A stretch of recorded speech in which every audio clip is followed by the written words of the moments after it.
Welcome to another episode of Life Distilled. I'm here today with Montana Timber Tech, with Kevin Burdette and Wes Plettenberg. Thanks for having me, guys. You bet. Thanks.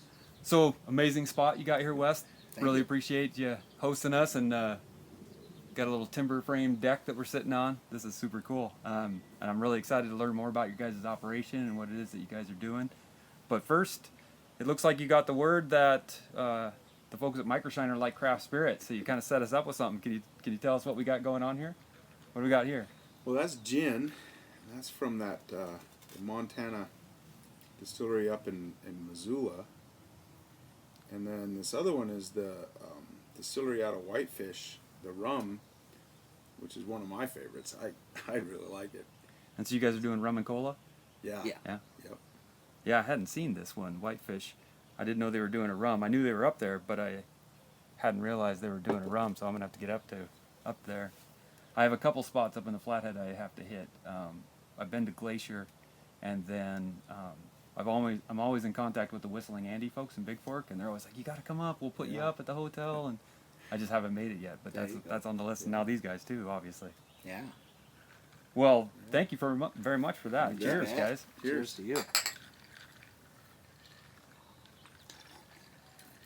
Well, for those that don't know, with Life Distilled, what we're always looking to share the stories of companies and people that are really focused on breaking things down to their bare essentials and really getting their hands on and dedicating their lives to perfecting whatever craft that they've decided is going to be their walk in life. And when I came across you guys' your site, I just thought, here's some guys. I mean, they're in my backyard. I got to meet these guys.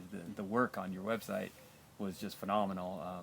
I was searching for timber frame construction in the Burdette just for research on another project, and I saw the site and just everything about it was really remarkable. So I was like, okay, I'm going to reach out to these guys and see if I can't get them to host me and come and talk on the show. And one of the things that that really struck me is just the nature of the work that you're doing, the timber frame building, because so much nowadays is stick frame construction, building systems. You basically go down to Lowe's, say, hey, I want a house. You pick out a floor plan, and the thing's delivered and it's erected in like a week. I mean, I know a little more than that goes into it, but really not much, And in Japan and things, I mean, they're starting to build houses in the factory and just ship it to you as panels, and that's what you get. And so I thought, well, here's some guys doing it on the absolute other end of the spectrum, and I was really excited to come talk to you. So how did you guys get started with this? Well, I got started because my mom was actually shop foreman of Timber House Post and Beam. When I was 14, she brought me in just to do some sanding. We had a huge job in Kellogg, Idaho, and I don't remember how many pieces were in that job, but I got to do a lot of belt sanding and just really kind of fell in love with it. And my biggest love is the hand tools. So kind of went crazy collecting planes and chisels, and I have quite the collection of that stuff that I've been working on now since I was 14. So A huge collection. oh man, yeah. And I still can't walk by a hand plane in a store without looking, and I keep telling myself, okay, enough's enough.